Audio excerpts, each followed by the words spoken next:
Você está ouvindo SenseCast.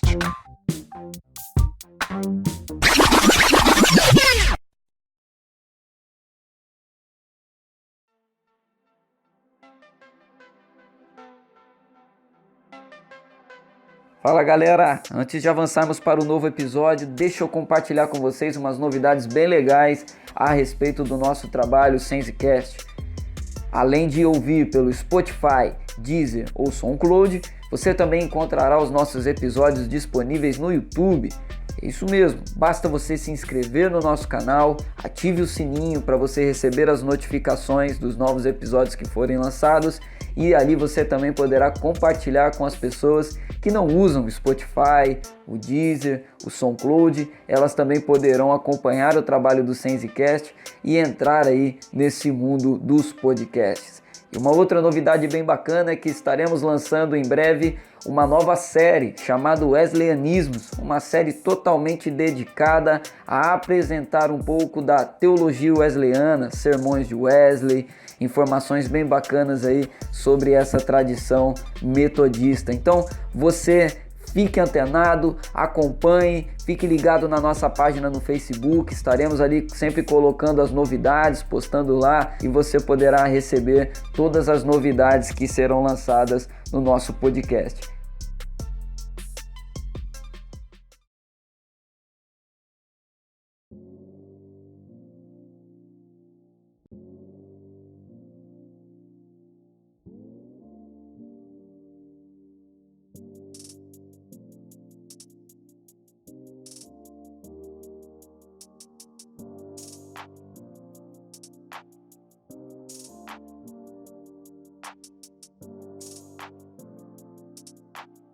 Fala meu povo, mais um Café com Bíblia no ar e eu já estou aqui com o meu café servido e a Bíblia aberta no livro do profeta Oséias, capítulo 8, versículo 13. A palavra do Senhor diz assim: amam o sacrifício, por isso sacrificam, pois gostam de carne e a comem, mas o Senhor não os aceita. Agora se lembrará da iniquidade deles e castigará os pecados que cometeram. Vou mandá-los de volta para o Egito. Antes de entrarmos propriamente dito nesse versículo que lemos, é importante fazer aqui uma palavra de introdução para você entender sobre o que fala o livro do profeta Oséias. Oséias foi um profeta levantado para profetizar no reino do norte, que é o reino de Israel. Para você entender melhor o que isso significa, precisamos voltar um pouco na história. Lá em 1 Reis, capítulo 12, está a explicação. Após a morte do rei Salomão, seu filho Roboão assume o trono.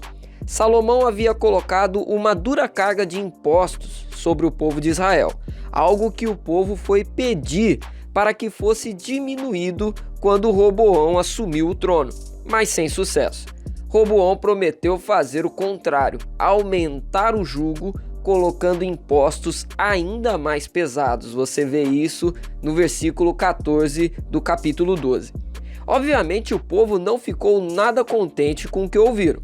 Mas além de Roboão, Salomão tinha outro filho, chamado Jeroboão, que estava fugido nas terras do Egito. Ao saber da morte do pai, ele retorna para Israel e estava no meio do povo pedindo para que o novo rei baixasse os impostos. Mas diante da negativa, 10 tribos se rebelaram e houve um grande racha no reino de Israel unido, formando 2 reinos, o reino do norte e o reino do sul. O reino do norte manteve o nome de Israel, e com o rei estabelecido em Siquém. Já o reino do sul se chamou Reino de Judá, com a capital em Jerusalém. Entretanto, o reino do norte já nasce com sérios problemas com relação à adoração. Um dos primeiros atos do rei Jeroboão é estabelecer uma idolatria oficial, fazendo 2 bezerros de ouro, colocando um em Betel e outro em Dan, e disse ao povo que aqueles eram os deuses que haviam os libertado do Egito. Isso está lá no versículo 28 e 29. O reino de Israel nasce com a idolatria chancelada pelo seu próprio rei, e é nesse território que o profeta Oséias é levantado por Deus para profetizar. mas ele é levantado no período do reinado de Jeroboão II, que está registrado no livro de 2 Reis, capítulo 14, versículo 23 em diante. A informação de que Oséias foi levantado nesse período está no primeiro versículo do livro de Oséias. Então é justamente o tema da idolatria que ocupa boa parte do ministério profético de Oséias. Oséias criticou um culto que, para os seus contemporâneos, parecia um culto verdadeiro ao Senhor, mas que na verdade era uma baalização, isto é, um culto a Baal, uma deturpação daquele único Deus que elegeu e salvou Israel no deserto.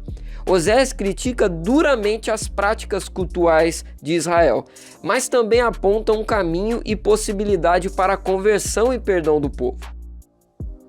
E uma outra informação curiosa que não podemos deixar de lado é a forma singular que Deus escolhe para que o profeta Oséias profetizasse.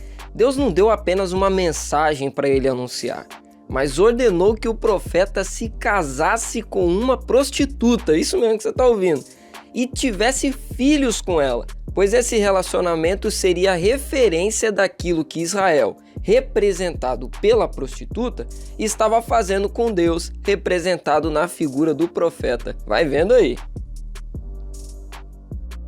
Pois bem, vamos agora ao nosso texto base para essa reflexão. Diante de todo esse contexto problemático na adoração israelita, nos deparamos com essa afirmação fortíssima do capítulo 8, versículo 13, que eu quero ler aqui de novo com vocês. Diz assim, amam o sacrifício, por isso sacrificam, pois gostam de carne e a comem, mas o Senhor não os aceita.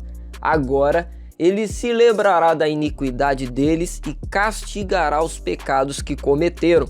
Vou mandá-los de volta para o Egito. Vamos dividir esse versículo para uma melhor reflexão. Primeiro ponto, ainda havia um zelo religioso. Na primeira frase do versículo, vemos a afirmação clara e cristalina de que o povo amava o sacrifício. Havia um gosto por praticar aquilo, havia um gosto para o contato com a religião. E isso fica nítido ao longo do livro de Oséias. O povo nunca flertou com uma espécie de ateísmo ou negação da religião. Não era esse o problema deles. Eles continuavam edificando altares, praticando ritos religiosos, indo a celebrações, fazendo orações. Entretanto, o zelo religioso por si só não representa absolutamente nada, pois eles estavam misturando culto ao Senhor com culto a Baal. Isso chamamos de sincretismo, que é a fusão de diferentes doutrinas religiosas, algo comum também em nossos dias. Por falta de conhecimento, muitas pessoas estão misturando elementos de budismo, espiritismo, paganismo, secularismo à fé cristã e achando que está tudo certo, mas na verdade não está. E isso tem resultado em uma série de complicações perigosíssimas. Não é à toa que o versículo "meu povo perece por falta de conhecimento" aparece aqui no profeta Oséias, no capítulo 4, versículo 6. Em tempos de tanta informação, precisamos valorizar nossos espaços de ensino bíblico. O povo de Israel adorava ao Senhor e a Baal e achava tudo normal. Segundo ponto, transformaram a adoração em mero entretenimento. Esse foi o ponto que mais me saltou aos olhos. O versículo 13 segue dizendo: por isso sacrificam, pois gostam de carne e a comem. Estavam usando o sacrifício como pretexto para comerem carne. Você tem noção do que é isso? Banalizaram algo instituído por Deus para atender seus desejos pessoais. Deus virou pretexto para agradarem a si próprios.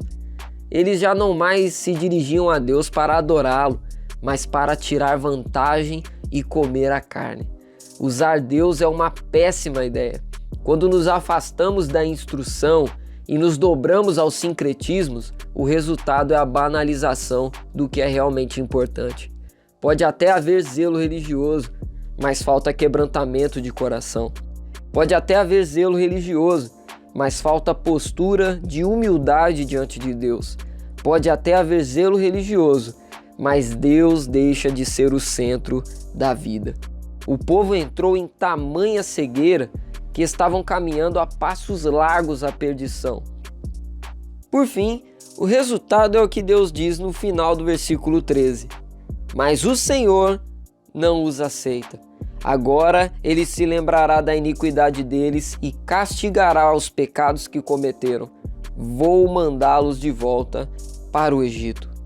Mas como foi dito no início, Deus dá uma oportunidade de conversão e perdão para o povo perdido no engano. Em Oséias 14:8, o próprio Deus diz: Ó Efraim, que tenho eu a ver com os ídolos? Sou eu que ouço as suas orações e cuido de você. Eu sou como o cipreste verde, de mim procede o seu fruto. Deus revela que ele não é aquilo que eles estavam adorando. Quando o homem estabelece um ídolo na sua vida, ele molda esse ídolo segundo o seu próprio conceito.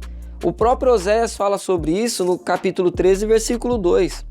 É muito triste ver pessoas adorando uma distorção de Deus, pegando elementos soltos das Escrituras e criando um ídolo conforme aquilo que lhes agrada. Deus chama a voltar para Ele, conforme o que é revelado em Sua palavra. O Deus da graça é um Deus amoroso, e o amor corrige, o amor tem princípios, o amor sabe o que é para a vida e o que é para a morte. Vivemos num período em que precisamos reafirmar o óbvio, pois há grandes distorções de coisas básicas da fé. O mesmo risco que o povo de Israel correu e caiu é o que se apresenta diante de nós. O engano que nos leva a adorar ídolos ao invés do Deus verdadeiro.